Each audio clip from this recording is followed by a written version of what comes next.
예수님을 만났다는 것은, 예수님이 오셨다는 것은 사기로 오셨습니다. 사기로. 하나님 아버지께서 그 아들을 우리 안에 보여주시고 그 아들을 믿게 해주시고 그 아들의 손에 있게 했다는 것은 하나님의 아들 예수 그리스도와 전인격적인 사랑의 사귐이 실제가 되고 실체가 되어서 지속적인 관계 회복이 되어서, 그래서 아버지를 알게 되고 그 또한 그것을 성령 하나님께서 진리 영이 분명하게 알게 해주십니다. 시간에 주를 사랑하며 사는 삶을 3절에서부터 30절까지 하는데 1절에서도 21절, 2절까지를 먼저 같이 읽어보겠습니다. 시작. 내가 진정으로 너에게 말한다. 양무리에 들어갈 때 문으로 들어가지 아니하고 다른 데로 넘어가는 사람은 도둑이요 강도이다. 그러나 문으로 들어가는 사람은 양들의 목자이다. 움직이는 목자에게 문을 열어주고 양들은 그의 목소리를 알아듣는다. 그리고 목자는 자기 양들의 이름을 하나하나 불러서 이끌고 나간다. 자기 양들을 다 불러낸 다음에 그는 앞서서 가고 양들은 그를 따라간다. 양들이 목자의 목소리를 알고 있기 때문이다. 양들은 결코 낯선 사람을 따라가지 않을 것이다. 그에게서 달아날 것이다. 그것은 양들이 낯선 사람의 목소리를 알지 못하기 때문이다. 예수께서 그들에게 이러한 비유를 말씀하셨으나 그들은 그가 무슨 뜻으로 그렇게 말씀하시는지를 깨닫지 못하였다. 예수께서 다시 말씀하셨다. 내가 진정으로 너에게 말한다. 나는 양이 되나드는 분이다. 나보다 먼저 온 사람은 다 도둑이고 강도이다. 그래서 양들이 그들의 말을 듣지 않았다. 나는 문이다. 누구든지 나를 통하여 들어오면 구원을 얻고 드나들면서 꼴을 얻을 것이다. 도둑은 다만 훔치고 죽이고 파괴하려고 오는 것뿐이다. 나는 양들이 생명을 얻고 또 넘치게 얻게 하려고 왔다. 나는 선한 목자이다. 선한 목자는 양들을 위하여 자기 목숨을 버린다. 삭구는 목자가 아니요 양들도 자기의 것이 아니므로 이리가 오는 것을 보면 양들을 버리고 달아난다. 그러면 이리가 양들을 물어가고 양떼를 흩어버린다. 그는 삭군이어서 양들을 생각하지 않기 때문이다. 나는 선한 목자이다. 나는 내 양들을 알고 내 양들은 나를 안다. 그것은 마치 아버지께서 나를 아시고 내가 아버지를 아는 것과 같다. 나는 양들을 위하여 내 목숨을 버린다. 나에게는 우리에 속하지 않은 다른 양들이 있다. 나는 그 양들도 이끌어와야 한다. 그들도 내 목소리를 들을 것이며 한 목자 아래서 한 무리 양떼가 될 것이다. 아버지께서 나를 사랑하신다. 그것은 내가 목숨을 다시 얻으려고 내 목숨을 기꺼이 버리기 때문이다. 아무도 내게서 내 목숨을 빼앗아가지 못한다. 나는 스스로 원해서 내 목숨을 버린다. 나는 목숨을 버릴 권세도 있고 다시 얻을 권세도 있다. 이것은 내가 아버지께로부터 받은 명령이다. 이 말씀 때문에 유대 사람들 가운데 다시 분열이 일어났다. 그 가운데서 많은 사람이 말하기를 그가 귀신 들려서 미쳤는데 어찌하여 그의 말을 듣느냐 하고, 또 다른 사람들은 말하기를 이 말은 귀신이 들린 사람의 말이 아니다. 귀신이 어떻게 눈먼 사람의 눈을 뜨게 할 수 있겠느냐 하였다. 22절에서부터 30절까지 같이 읽겠습니다. 시작. 예루살렘은 성전 봉헌절이 되었는데 때는 겨울이었다. 예수께서는 성전 경내에 있는 솔로몬 주랑을 거닐고 계신다. 그때 유대 사람들은 예수를 둘러싸고 말하였다. 당신은 언제까지 우리의 마음을 졸이게 하시렵니까? 당신이 그리스도이면 그렇다고 분명하게 말하여 주십시오. 예수께서 그들에게 대답하셨다. 내가 너희에게 이미 말하였는데도 너희가 믿지 않는다. 내가 너희 아버지의 이름으로 하는 그 일들이 곧 나를 증인해 준다. 그런데 너희가 믿지 않는 것은 너희가 내 양이 아니기 때문이다. 내 양들은 내 목소리를 알아듣는다. 나는 내 양들을 알고 내 양들은 나를 따른다. 나는 그들에게 영생을 준다. 그들은 영원토록 멸망하지 아니할 것이요 또 아무도 그들을 내 손에서 빼앗아가지 못할 것이다. 그들은 나에게 주신 내 아버지는 나누보다도 더 크시다. 아무도 아버지의 손에서 그들을 빼앗아가지 못한다. 나와 아버지는 하나이다. 요한복음에 한번 말씀을 드렸습니다. 6월절이 4번 정도 나온다. 그래서 공생애가 3년이다, 3년 반이다 이렇게 정할 수 있습니다. 나머지 공관보, 마태, 마가, 누가에서는 한 번만 나옵니다. 1년이다 이렇게 표현할 수 있는데, 예수님이 행하신 일들만을 더 구체적으로 기록해 놓은 게 공관복음이고요. 요한복음은 이제 후대에 쓴 것이죠. 공관복음은 예수님이 죽으시고 30년 정도가 지난 다음에 기록이 되었습니다. 다시 말하면 부활의 증인들이 전전전 예수님과 함께 살았던 그 증인들이 사라져 갈 때 예수님은 이제 예수님 사라져 갈 때 기록이 됐습니다. 그래도 그때까지는 많은 사람이 남았겠죠. 지금 사도 요한이 요한복음 썼을 때는 거의 찾아볼 수가 없을 겁니다. 사도 요한도 거의 90세가 넘어가 있는 상황에서 썼으니까요. 예수님이 죽으시고 최소한 60년 이 정도가 지났을 때니까 거의 없겠죠.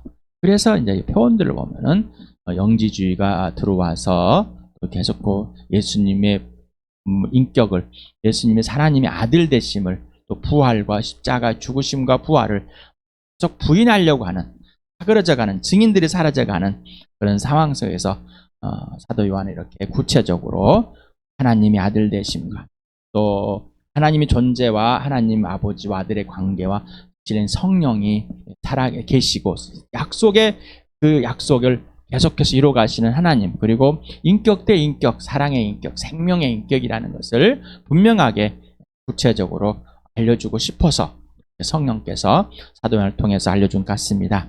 지금 우리가 오는 이제 10장 22절인데 우리가 7장 2절일 때 초막절을 했습니다. 초막절. 그래서 지금 10장 21절까지는 그 초막절이 지나고 계속해서 흘러가는 상황인데 이제 이게 바로 뚝 끊어졌는지 아니면은 그 근방에서 있다가 3개월이 지난 이것인지 정확한 날짜는 알 수 없지만은 그래도 구분 좀 기간이 있었지 않을까. 그래서 수전절을 또 봉헌절을 말할 때 겨울철이라 이렇게 사도 요한은 말하지 않았을까 생각을 합니다. 저뿐만 아니라 많은 학자들도 그렇게 생각하고 있습니다. 봉헌전 수전절은 언제 생겼을까? 왜 그랬을까? 알렉산더가 이스라엘 정복하고 죽었습니다. 로마, 유럽 전역을 거의 이 아시아 지역까지 정복한 대단한 그래서 알렉산더를 부르는 대왕이라고 꼭 부릅니다. 왕 중의 왕이다. 이렇게 한 것 같습니다. 죽은 후에 이제 4지역으로 남겨놨는데 그 중에 한 지역을 안티오쿠스 에피파네스 4세라는 사람이 해서 통치가 되게 됐습니다. 그런데 이때 이스라엘 백성들의 그리스 문화를 강제 수용하게 하고 성전에서 막 이 불결한 돼지를 제물로 삼고 거기서 행하고 또 제우스 신을 그려놓고 이런 예루살렘 성전을 그냥 자기 마음대로 망가뜨려 놨습니다. 여기에 이제 바로 이 시기가 이제 신구약, 신약과 구약의 중간 시대라 그래서 말라기가 이제 쓰여지고 끝났을 때 더 이상 이제 예언서가 쓰이지 않은 예언자들이 나타나지 않고 예수님 올 때까지 정막이 흐르는 그 시간을 신구약 중간 시대라고 이렇게 그냥 칭해놨습니다. 근데 이제 BC 한 165년경에 마카비 왕가가 이제 이렇게 다스리고 있는 이 가운데 마카비오스라는 이 사람이 이제 게릴라 전쟁을 해가지고 이겼습니다. 시리아 군들 몰아낸 다음에 시리아 사람들을 몰아낸 다음에 성전을 대대적으로 보수하고 깨끗하게 씻고 이렇게 했으면서 수전절 성전을 깨끗이 다 닦을 숫자입니다. 정하고 예수님 때도 지키고 있었음을 보여줍니다. 간단하게 이렇게 수전절이 왜 생겼는지, 봉헌절이 생겼는지, 그래서 이때부터 봉헌절을 지켰다. 이렇게 아시면 되겠습니다. 그러니까 예수님 오기 전에 얼마 되지 않았습니다. 그래서 봉헌절을 히브리어는 봉헌이라는 단어가 파리가 사용되는데 하누카라는 단어, 하누카. 민수기에서 4번 사용됩니다. 4절에서 4개 절에서 역대하 느헤미야서 이렇게 한 번 사용되고 봉헌이라는 이 단어입니다. 그래서 봉헌의 절기를 그래서 봉헌절기 이렇게 표현한 것 같습니다. 그래서 헬라어에서는 엔카이비아라고 해서 여기서만 한 번 사용됩니다. 그래서 수전절 이거 처음 여기 한 번만 나옵니다. 그래서 학자들은 8개의 촛불로 8일 동안 촛불을 밝히고 나머지 9개는 이제 있는데 계속되는 촛불을 밝혀놨다. 이렇게 알고 있습니다. 그래서 촛불절이라 빛의 절기다. 그래서 Feast of Lights 이렇게도 사용한다 그럽니다. 어쨌든 수전절이 되었을 때 22절을 보면은 수전절이 되돌아왔을 때라는 이 표현입니다. 그래서 거기에 꼭 우리는 잘 아는데 개역개정이라든가 여기 세번역에도 때라는 단어를 좀 더 구체적으로 해서 좋았는데, 그래서 이렇게 직역을 하게 되면 수전절이 되었을 때, 다시 돌아왔을 때 예루살렘은 겨울이 진행하고 있었다. 겨울이 끝내 겨울 중이었다. 이런 내용입니다. 사도 요한이 봉헌절의 시기가 겨울철이라고 직접 표현한 이유는 유대인이 아닌 이방 사람들에게 시기를 알려주고 싶어서 그러지 않았을까. 그리고 AD 70년에 성전이 무너졌고 10년에서 15년에서 25년이 지나버린 상황에서 아마 유대인들도 이제 절기를 지키지 않음으로써 잊혀졌기 때문에 아마 이렇게 구체적으로 그 계절까지 표현해주지 않았을까라는 학자들의 추론이 있습니다. 어찌되었든 아까 말했던 저는 사도 요한은 요한복음에 하나님과 하나님의 아들과 진리의 성령의 창조주고 하나님 되심을 분명하게 구체적으로 설명하고 선포하고 있으며 전인격적인 실체와 관계 질서를 분명하게 선포하고 이거를 알려주고 싶어서 기록해놨지 않았을까. 그리고 부활의 증인이 이제 남지 않은 상황에서 다시 한번 온전하게 예수 그리스도의 생애와 그리고 하나님 아버지와 아들과 성령의 관계와 인격적 우리의 관계, 우리와의 관계, 그리고 마지막 죽으시고 부활하심을 분명하게 선포하고 있는 것 같습니다. 유대인들은 예수님께 한 질문이 있습니다. 당신은 언제까지 우리의 마음을 졸이게 하시렵니까? 당신이 그리스도이면 그렇다고 분명하게 말해 주십시오. 자, 계속해서 이적을 붙이고 표적을 보여줬지만은 그리고 하나님이 아들됨을 계속해서 말했지만은 더 구체적으로 정말 그리스도가 맞냐 또 물어봅니다. 그래서 마음을 졸이게 하다는 의혹을 일으켜서 걱정만 하게 하다는 의미를 담고 있는 단어입니다. 단어랍니다. 또 여기 분명하게 말해 주십시오. 분명하고 확실하게 정확하게 말해줘요. 말해줘요. 기적을 보여주고 표적을 요구하고 다 보여줬지만은 설명하고 선포했지만은 그래도 믿을 수가 없어.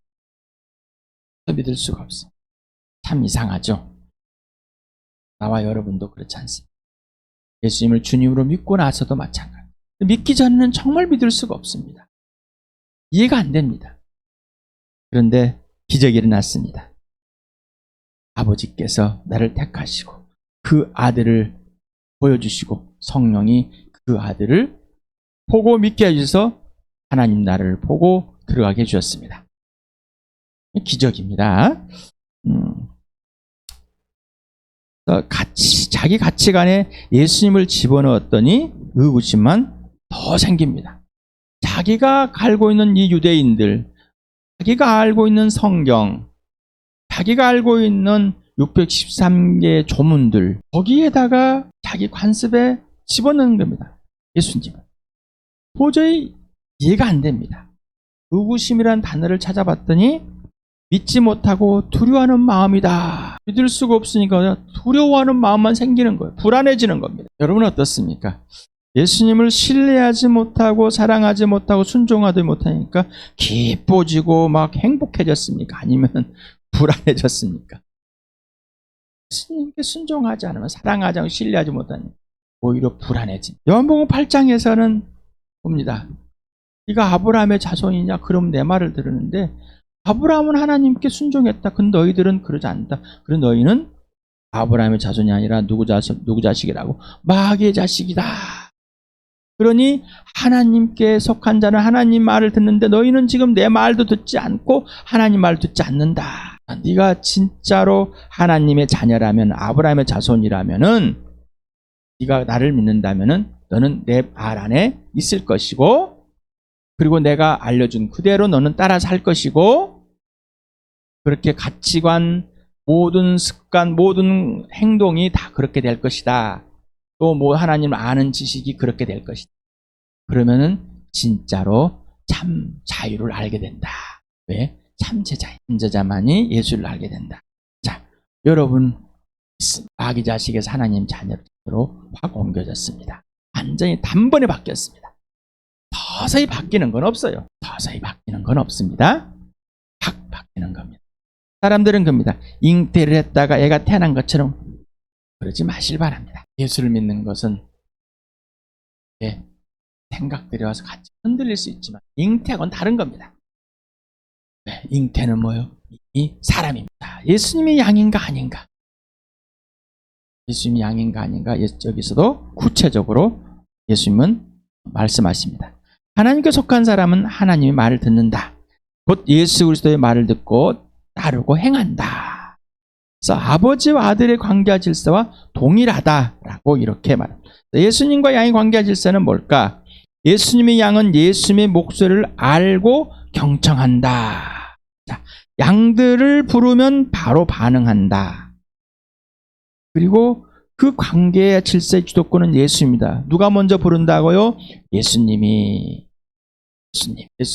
양들에게 수없이 양들에게 다른 소리에 다른 목자에게 도둑놈에게 계속해서 흘려서 홀라당 하지만은 끝까지 용서와 용납하시고 품으셔서 계속해서 알려줍니다. 자, 그러니 그 예수님을 알 수밖에 없죠. 자, 예수님은 자신의 각각의 양들을 전인격적으로 알고 있습니다. 자, 예수님은 내 양을 알고 불렀으니 자, 내 양들도 예수님을 알게 되는 것이죠. 그러니까 예수님은 알고 계속 양을 알고 있는 겁니다. 그래서 예수님의 소리에 쳐다볼 수도 있습니다. 그 쳐다본 양들이 예수님이 양인지 아닌지는 분명히 예수님은 또한 압니다. 그다음에 예수님의 양은 예수님을 따르게 됩니다. 자, 결국은 뭐요? 순종하게 됩니다. 사랑의 관계, 인격적인 관계 속에서 예수님을 알고 신뢰하고 어떻게 해요? 따른다. 예수님이 따르게 해주시니 도와주시고 용납해 주시고 지켜주시고 보호해 주시고 일으켜 주시고 의구심이 일어날 때 의문할 때도 알려주시고 그래서 예수님 말 안에 있게 합니다. 예수님 안에 있게 합니다. 예수님이 그리면 열매를 맺어갑니다. 전인격인 관계와 질서가 분명하게 확립되어 양에게 소개한 예수님을 양이 알고 예수님은 그 양을 구체적으로 하기 때문에 예수님을 따르는 것이 당연한 겁니다. 거듭나셨으니까 그렇다면 예수님을 이제 나 자신의 내 가치관에 들이지 마시고 내가 예수 그리스도 안에 들어가고 예수님 안에서 온전하게 된 예수님의 소유가 된 예수님의 전부가 되는 안전한 된 온전하게 된 그 놀라운 축복을 누리시기 바랍니다. 예수님께서 양에게 부여한 하늘의 신령한 특권이 있습니다. 인생 문제를 알려주시고 인생 문제를 해결해 주셨습니다. 바로 인생의 문제 영원한 생명입니다. 영생입니다. 하나님과 온전한 화해입니다. 영원한 생명을 주시고 더 이상 심판을 받지 영원히 멸망하지 않게 주셨다는 것입니다. 예수님의 손에서 절대 빼앗기지 않는다. 예수님 절대 뺏을 그 누구도 어떤 것도 왜 다른 것은 다 피조물이기 때문에 바로 창조주 하나님만이 예수님이 아버지가 그 아들에게 준 양들을 직접 지켜주고 계시기 때문이다. 봐라 내 아버지는 만유보다 크시다. 창조주 하나님이시다. 모든 만물을 우주를 만드신 분이다라는 겁니다. 그래서 예수님과 사귀어야지만이 진짜 하나님을 알게 됩니다. 하나님 아버지를 예수님의 아버지, 예수님 하나님을 내 아버지, 내 하나님으로 알 수밖에 없습니다. 그 외에는 없습니다. 막연한 겁니다. 하나님의 천지를 창조했습니다. 주님은 높고 위대하심을 내 영혼이 찬양합니다. 근데 예수님이 야 이거 하자 그러면 안 합니다. 예수님이 이렇게 하라 안 합니다. 관념이나 감정에 호소되는 그런 종교가 아닙니다. 계신 하나님과 하나님이 직접 사랑으로 인격으로 오셔서 그 아들을 보여주시고 아들 안에 사게 하시고 성령으로 아버지를 알게 하셔서 아버지를 예배하는 자로 만드셨습니다. 걸작품입니다. 그래서 빼앗기지 않습니다. 그런데 스스로가 두려워서 빼앗긴 것처럼 스스로가 예수님이 나를 버린 것처럼 오해와 불신 자 여러분 이제 멈춥시다. 예수님이 양이 되셨으면 예수님의 양으로서 하나님 아버지의 절대 보증을, 성령의 절대 보증을 섰습니다. 예수님 품에는, 예수님 손에는 절대 우리는 벗어날 수가 없습니다. 예수님이 붙들으셨습니다. 하나님 아버지가 붙드셨습니다. 품에 있습니다. 예수님의 양이면 대적 관계와 질서가 지속돼야 됩니다. 불가분의 관계. 때로 떨어져는 안 됩니다. 새롭게 변화됐습니다. 새 사람이 됐습니다. 하나님의 아들을 아는 지식이 점점점 함께 교회가 알아가는 높아집니다. 예수님만 고백합시다. 예수님과 사귀읍시다. 예수님이 하라는 대로 고백합시다. 넘어진 것도 고백하고 넘어진 나를 살려내는 것을 고백합시다. 그리고 예수님을 따르게 하는 그 고백을 합시다. 넘어질지라도, 오늘 내가 울퉁불퉁할지라도 그것이 불안전한 것이 아니라 예수님 품이 안전하다는 것입니다. 그래서 주인이다, 예수님의 것이다, 소유다, 완전하다, 안전하다, 온전하다. 예수님의 양이기 때문에 예수님의 말, 곧 인생의 문제인 영생에 관심이 없습니다. 자, 예수를 믿으세요, 예수를 믿으세요를 합니다. 영생에 관심이 없습니다. 자, 내가 더 좋은 사람에 관심이 있는 어떤 사람 관심, 설교를 들으면서 아직 예수를 믿지 않는 사람은 너무 힘듭니다. 저는 예수를 믿는 사람에게 예수님을 소개하고 예수님을 따라서 이런 행동, 이런 생각들을 해야 됩니다. 예수님 이렇게 해주시고 우리를 해주십니다라고 합니다. 근데 믿지 않는 자는 그렇게 할 수가 없습니다. 그러니 믿지 않는 자에게는 너무나 힘든 일입니다.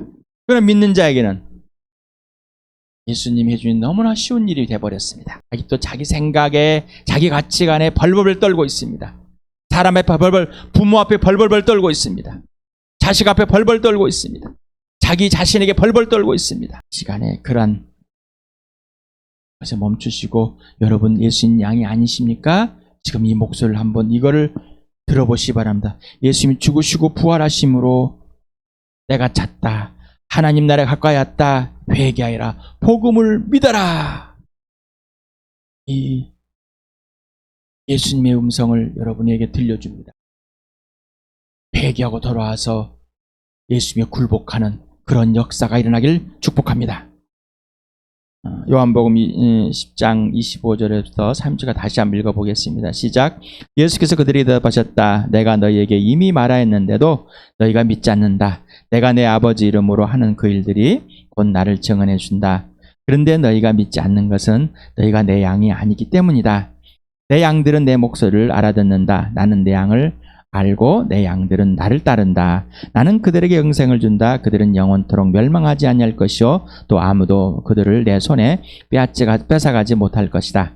그들을 나에게 주신 내 아버지는 마녀보다 더 크시다. 아무도 아버지의 손에서 그들을 빼앗아가지 못한다. 나와 아버지는 하나이다. 하나이다. 자, 예수님과 하나님 아버지는 뭐라고요? 하나. 분명하십니까? 오늘 이렇게 예수님이 우리 교회에 분명하게 약속하시고 분명하게 이루셨습니다. 그리고 너는 내 양이다. 내가 말하는, 내가 너를 부르는, 너에게 약속하는, 너에게 명령하는 소리가 들리니 내 양은 내 음성을 알아듣고 나도 그 양을 안다. 자, 너하고 나하고 관계 형성해서 이제 나를 따른다. 아직도 자기 가치관 속에 헤매는 사람, 자기 가치관 속에 헤매는 사람, 예수님을 자기 가치관에 집어넣고 있는 사람은 의구심만 더 커집니다. 의구심만, 망한 생각에 예수님이 직접 말씀하시는, 예수님과 사귀는, 예수님이 주어가 되어 예수님 구체적인 모든 것을 알려주시고 예수님이 직접 배우는 순한 양, 예수님과 함께 십자가에 못 박아버리고 자기 정확한 욕심이 끝나버리고 예수님이 살아주시는 부활의 삶을 누리시길 바랍니다. 그래서 인생의 목적이 오직 예수가 되시길 바랍니다. 되게 하셨습니다. 누리시길 바랍니다. 인생의 목표가 부활과 십자가 되게 하셨습니다. 새 피조물을 만들었으니 부활과 십자가를 경험하는 그런 복된 삶을 누리시길 바랍니다. 예수님의 동생 곧 하나님의 자녀입니다. 하나님의 자녀는 제자입니다. 예수님 말 안에 사는, 예수님 안에 살고 예수님이 내 안에서 열매를 맺어가는 그 복된 나의 목자요 선한 목자인 예수 그리스도와 친밀한 사귐 속에서 하늘의 아름다움을 마음껏 누리길 축복합니다.